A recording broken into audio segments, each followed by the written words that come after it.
Então, eu acho que eu queria começar falando que a primeira vez que eu peguei numa câmera e fiz um vídeo foi em 2006. Eu tinha 16 anos, usava umas fitinhas mini DV, assim, e muito mais numa perspectiva de botar alguma coisa pra fora. Adorava fazer uns vídeos meio experimental, sem sentido. E eu sou de uma cidade pequena, de Cuiabá, que é muito difícil se você trabalha com cultura independente ou faz seus vídeos ou tem uma banda, sei lá, ser visto. E aí, por fazer parte de movimento cultural, eu passei a enxergar que esses vídeos que eu fazia, eu poderia usar de uma outra forma, assim. E aí comecei a fazer, tipo, programinhas de 10 minutos, que eu passava uma semana inteira para editar essas fitas e publicar isso. E com isso, eu fui percebendo, e o coletivo que eu fazia parte, chamava Espaço Cubo, foi percebendo também que a gente poderia, já que a gente não tinha espaço nenhum na mídia, criar nossa própria voz, assim. Por mais que fosse pequena, através de Fotolog, Orkut, ou a gente fazia também fanzine, distribuía em escolas, dava oficina de fanzines nos grêmios de algumas escolas públicas lá, para ajudar a molecada a se empoderar disso também. Foi fazendo a gente perceber que a gente poderia criar nossa própria mídia, ainda que ela fosse pequena, e que a internet era alguma solução para isso também, assim, que na internet era o único espaço que a gente poderia também fazer upload de informação, assim. A TV é como se fosse um download que você não escolhe, que fica passando ali. E na internet a gente tinha a possibilidade de falar o que a gente queria também. E aí, com o tempo, obviamente conhecendo muitas outras pessoas e estudando e aprendendo também, principalmente na prática, no fazer, a parada foi crescendo e se desenvolvendo. E aí, enquanto não só em técnica, mas também em linguagem, eu e as pessoas que estão junto comigo também foram se aprimorando. Eu mudo para São Paulo no começo de 2011 e lá eu conheço o Carioca, que morava em São Carlos, e nós dois fazíamos vídeos, a gente ficou amigo, a gente tinha um projeto mais artístico de fazer projeção em tempo real durante show de bandas. E aí, por causa dessa parada, a gente conseguiu uma mesa de corte. E aí, com essa mesa de corte, e estudando, vendo que se tinha uma galera que fazia transmissão de rádio ao vivo pela internet, a gente falou, com essa mesa, será que a gente não consegue fazer transmissão de vídeo também? E aí ficamos testando um monte, como se fazia transmissão de vídeo com software livre, a gente não conseguiu nem um pouco, assim. Sei lá, foi realmente muito difícil, mas aí com isso a gente passou a ver que tinha uns outros sites que chamava Ustream, Livestream, alguma coisa assim, que dava para fazer transmissão, mas tinham tipo muita propaganda, e a gente conseguiu começar a fazer transmissão ao vivo no quintal de casa, assim, porque não tinha 3G que funcionava ainda, sei lá, em 2011, 12. E nesse ano aconteceu uma parada que eu acho que foi muito importante lá em São Paulo, que foi a Marcha da Maconha, que foi tipo muito reprimida, assim, bizarramente. E aí isso fez com que uma série de movimentos lá de São Paulo se juntassem para organizar na semana seguinte uma Marcha da Liberdade. E mais ou menos nessa época a gente começou a conhecer o Bruno Torturra também. O Torturra trabalhava na Trip e ele conseguiu com o Livestream, que era uma dessas empresas de transmissão que estava chegando no Brasil, emprestado um equipamento de fazer transmissão ao vivo, que era uma mochila com vários 3G, você ligava uma câmera, um microfone e fazia transmissão. E a gente fez transmissão desse dia lá em 2011, dessa Marcha da Liberdade, sem nem saber direito o que estava rolando, tipo, a gente não sabia se tinha alguém assistindo ou não. E aí depois a gente pediu os dados e viu que 90 mil pessoas do mundo inteiro tinham assistido essa transmissão. E a gente falou, caralho, a gente tem que fazer isso, mas a gente nunca mais vai conseguir esse equipamento de novo. E aí a gente passou a tentar, mas eu, Carioca e umas outras pessoas que moravam lá em Sampa com a gente, passou a tentar desenvolver um sistema para fazer essas transmissões. Aí a gente começou a fazer debates, tipo esse, assim, transmitido ao vivo no quintal de casa, mas tipo, quando tinha 30 pessoas vendo era uau, hoje bombou. E aí passamos a levar isso pra rua, assim, comprar um cabão de internet, e aí passava um cabo de 100 metros, às vezes da casa do Cláudio Prado, que era no 6º andar da Rua Augusta, lá pra baixo, e fazia um programa ao vivo na madrugada, de sexta pra sábado, entrevistando os dois da rua, assim. Eram muitas coisas experimentais, mas que era muito estimulante. Até chegar a hora que passou a ter aqueles 3Gzinhos que você poderia botar no computador, e a gente montou um carrinho de supermercado com uma caixa de som, uma câmera, um computador, microfones, e passou a fazer transmissão móvel. E no carnaval de 2012 o Google lançou a plataforma Hangout, eles viram que a gente tinha criado esse canal pós-TV, e deram um canal pra gente testar as transmissões, assim. Então foi quando a gente parou de utilizar um serviço que, além de pago, com propaganda era ruim, que era tipo um Ustream da vida, e passou a usar esse Google Hangout, e tipo, deu um avanço que foi muito maneiro, assim, de qualidade, e também pelo fato da gente já poder ter mobilidade, o que, além de transmitir ao vivo, a gente tocava música, então era meio que um mini trio elétrico, assim, no Carnaval de São Paulo, que até então era proibido, e aí passou a ser possível fazer carnaval de rua de novo depois. E aí, com essa criação da Pós-TV, a Paula falou da coisa dos Guarani Kaiowá, e foi quando a gente viu que os indígenas tinham feito essa carta, falando que uma aldeia inteira que a princípio foi considerado suicídio, né, ia se suicidar. A gente falou, cara, vamos para lá. E aí foi eu e o Pira, a gente foi para a aldeia e conversou com o escrivão, o indígena que escreveu essa carta, e eles falaram, não, a gente está dizendo, não é que a gente vai se matar, isso está tipo, interpretado errado, a gente vai continuar aqui, nem que a gente tenha que morrer por isso, sabe, não vamos... Então, isso abriu minha mente muito, assim, porque mesmo sendo do Mato Grosso, eu nunca tinha ido numa aldeia indígena, eu fui, aí, sei lá, andei por 10 aldeias, então foi uma experiência que me fez falar, cara, o audiovisual, ele também pode, que eu estou fazendo, ele pode também não só ter um papel de mídia, mas também mais político, assim, não só no sentido de divulgar o que a gente está fazendo, mas também de propagar causas e lutas. E aí, acho que pouco tempo depois ia ter comemoração, os militares estavam comemorando no Clube Militar no dia 31 de março de 2012 o golpe, acho que era 48 ou 49 anos, e eu e um amigo que viemos para o Rio, porque a gente ia projetar uns filmes contra a ditadura na fachada do Clube Militar, e aí foi a primeira vez que eu tomei uma bomba de gás lacrimogêneo, assim, não estava esperando aquilo, mas estava com uma câmera, estava o Godot lá gritando, performático, e foi quando eu conheci algumas pessoas aqui do Rio e passei a visitar mais a cidade, que isso me estimulou muito, assim, não chamava isso de mediativismo ainda, mas falei, caralho, eu acho que a gente tem que investir mais nisso. E aí, porque eu fazia parte da rede do Fora do Eixo, a gente falando com a galera de BH, não, vai nas ocupações aí, vai fazer vídeo sobre essas coisas. Então a gente passou a produzir muito vídeo tentando se relacionar com as causas das cidades pequenas, assim. Em 2012 a gente fez uma amostra de vídeos mediativistas no final do ano no Festival de Cinema de Curtas de São Paulo, foi bem legal também. E aí quando vem 2013, a gente já sabia que a Pós-TV, que era esse canal que a gente tinha inventado, não dava conta do que a gente queria, decide criar a Mídia Ninja. A primeira coisa que vai se cobrir é o Fórum Social Mundial na Tunísia, depois o julgamento do assassinato do Zé Cláudio e da Maria no Pará, que são dois ambientalistas que foram mortos por fazendeiros. E aí começa... Nisso eu tinha mudado para Porto Alegre, eu estava morando em São Paulo, mudei para Porto Alegre, e quando eu mudo para Porto Alegre, começa junho em São Paulo. Eu passei tipo 2 semanas em Porto Alegre e falei, olha, não vai rolar, vou ter que voltar. E adoro Porto Alegre, quero voltar para lá algum dia, mas no contexto eu não consegui ficar, assim. Falei, porra, eu passei 3 anos morando em São Paulo, logo agora o trem, a coisa acontece. Aí voltei, e eu acho que em São Paulo o MPL teve que tomar uma atitude em algum momento, porque a direita é muito esperta, eles passaram muito rápido a se apropriar das ferramentas da esquerda para botar a gente na rua também. Então, teve um momento que eu acho que o MPL decidiu tirar os atos do centro e fazer mais coisas na periferia, e a direita começou a protagonizar manifestações no centro de São Paulo, assim, e nisso o Rio começa a ter coisas muito fortes aqui, então acho que tem uma transição muito clara do protagonismo de São Paulo para o Rio, assim, uma passagem de bastão.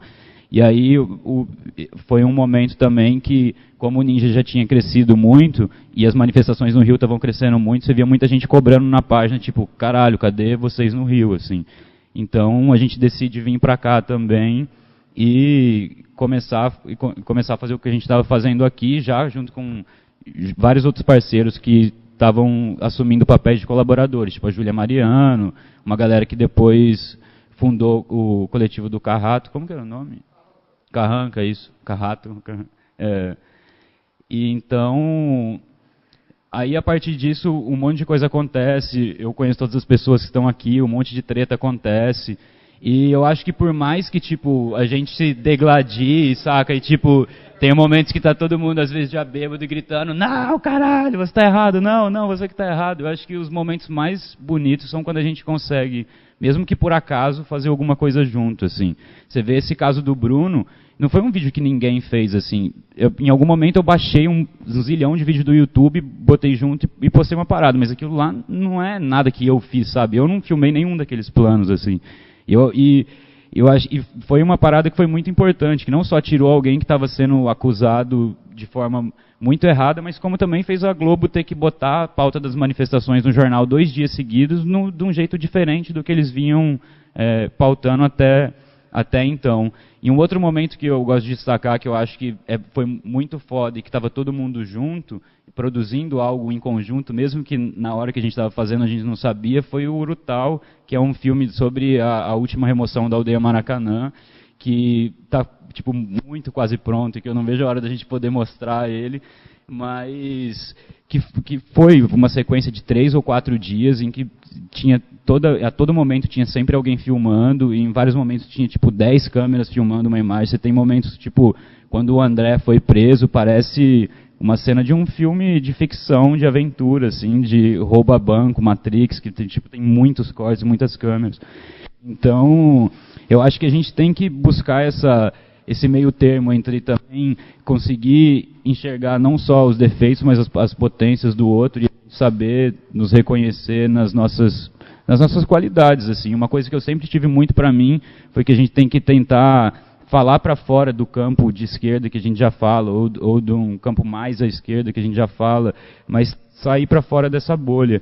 E também, mais depois da Copa, eu já estava com um pouco durante e depois antes da Copa eu fiquei viajando no Brasil, fiz uma série junto com a Justiça Global e com a Frontline Defenders, que é uma ONG americana, com 11 pessoas que moram em diferentes partes do Brasil, que são ameaçadas de morte, defensores de direitos humanos. E eu já fiquei, cara, a gente tem que dar um jeito de fazer essa parada e ir além, assim. E eu fiquei com muita vontade, não só de fazer mais coisas sozinho, mas também me desafiar mais, assim, sabe? Ver se eu dava conta de fazer outras coisas sem necessariamente ter uma estrutura junto comigo fazendo, assim. E aí, a partir disso, eu comecei a atuar mais como freelance. E foi muito louco, porque depois de 2 anos, eu acho que hoje eu já consigo ter criado uma rede onde eu posso distribuir o conteúdo que eu quero fazer e que eu sei que vai ter uma visibilidade diferente do que estando num coletivo que eu já fazia parte, assim. E aí, nisso eu consegui produzir vários vídeos para o AJ Plus, publicar fotos na Al Jazeera English, no The Guardian. Fiz também vídeos para o New York Times e agora, tem 2 semanas, comecei a trabalhar com o Glenn Greenwald, que é um jornalista foda, que foi quem revelou as informações do caso do Snowden, junto com a Laura Poitras, e eles dois criaram um site chamado The Intercept, de jornalismo investigativo, e o Glenn mora no Brasil, a gente está começando a fazer uma versão brasileira para o site, que vai ser lançada na segunda-feira, a página The Intercept Brasil, e um dos desafios que eu tenho agora, como eles são tipo jornalistas investigativos, eles escrevem textos gigantes, assim, tipo, de chavando muito, e isso faz com que não seja tão acessível para as pessoas que não querem ler uma coisa gigante, assim. Então, um dos desafios que eu tenho é transformar esse conteúdo em vídeos mais rápidos e também fazer mini documentários sobre as coisas que estão acontecendo. E aí, daqui para frente, o foco vai ser continuar cobrindo o impeachment, as Olimpíadas, obviamente, as violações todas que vão acontecer, e futuramente as eleições para prefeito que vão ter. Mas eu acho que eu já passei um monte assim também, e depois a gente pode conversar mais. Beleza. Obrigado.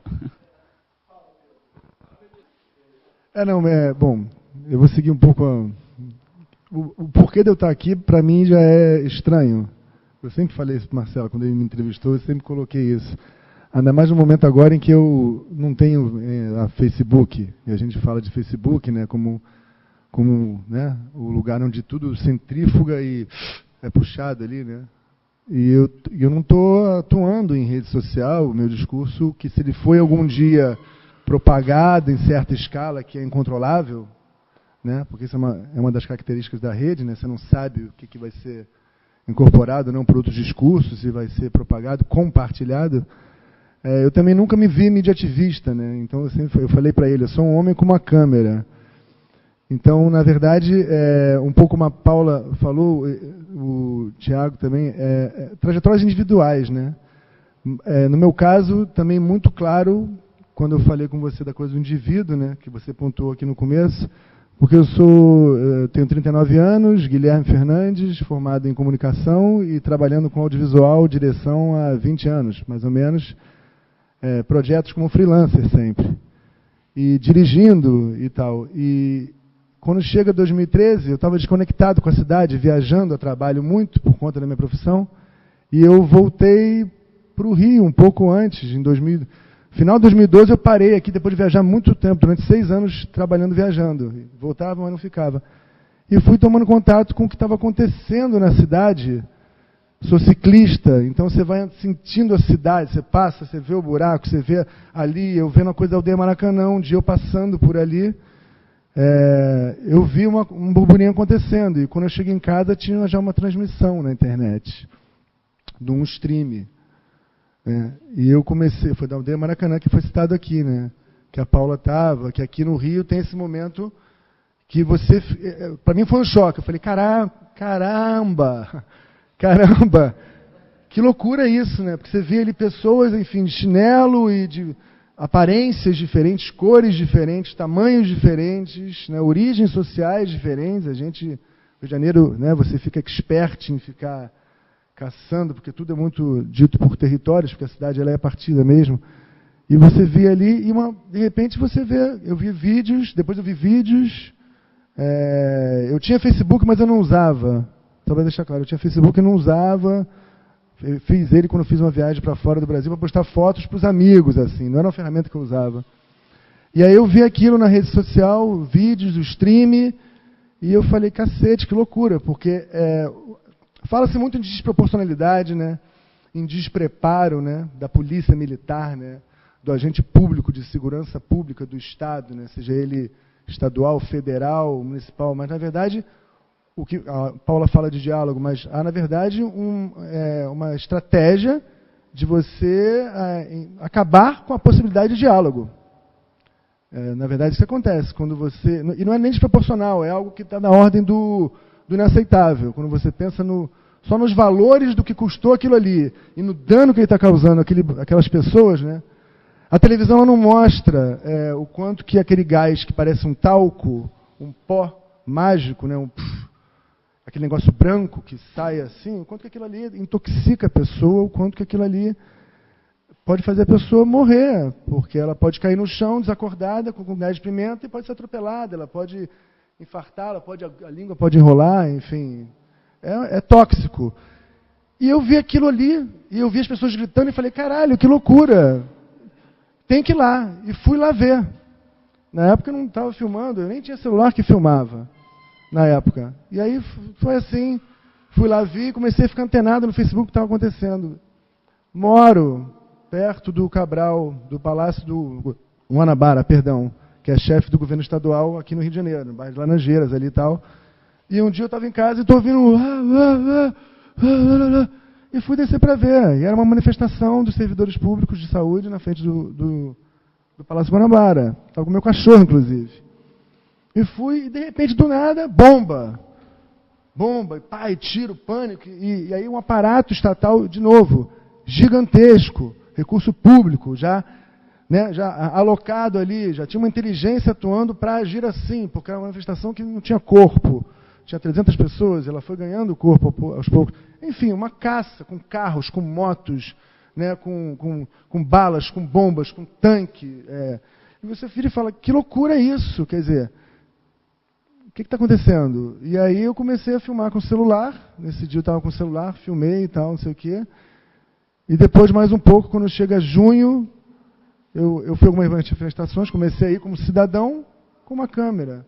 No caso, eu já ia com a intenção de que se algo acontecesse, eu ia me aproximar para fazer o flagrante. Essa sempre foi a minha postura, nunca foi de sair, mas sim de ir para ver o que estava acontecendo, o diálogo do policial militar com o civil, ou então para onde que estavam indo aqueles jovens de preto com os rostos cobertos, né, que foi depois sendo chamados de black bloc, mas que você já via eles ali, e para poder entender qual era a dinâmica, porque o meu choque maior era viver aquilo ali, tão próximo à minha casa, ou no centro da cidade, que é próximo, chegar em casa e ver uma outra história sendo contada pelo telejornalismo, né? Enfim, telejornalismo como um todo, e depois no impresso, os jornais, depois as matérias nos sites de portal de notícias. O que era dito que tinha acontecido ali não era algo que tinha qualquer relação com a realidade do que eu tinha vivido. Então isso começou a me chocar. E eu comprei uma câmera, na época o dólar estava mais baixo, e botei no seguro, aí teve um tempo de esperar o seguro, quando foi junho, eu comecei a ir filmar, e a primeira coisa que eu fui filmar foi na Vila Autódromo. Eu tinha uma companheira na época que tinha um trabalho lá de pesquisa, um doutorado, e eu fui com a câmera lá para poder entender.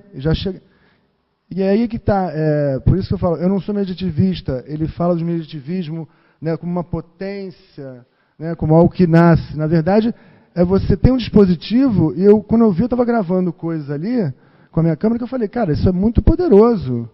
Isso é uma realidade que não me chega por nenhum outro meio. Eu não vejo isso sendo dito.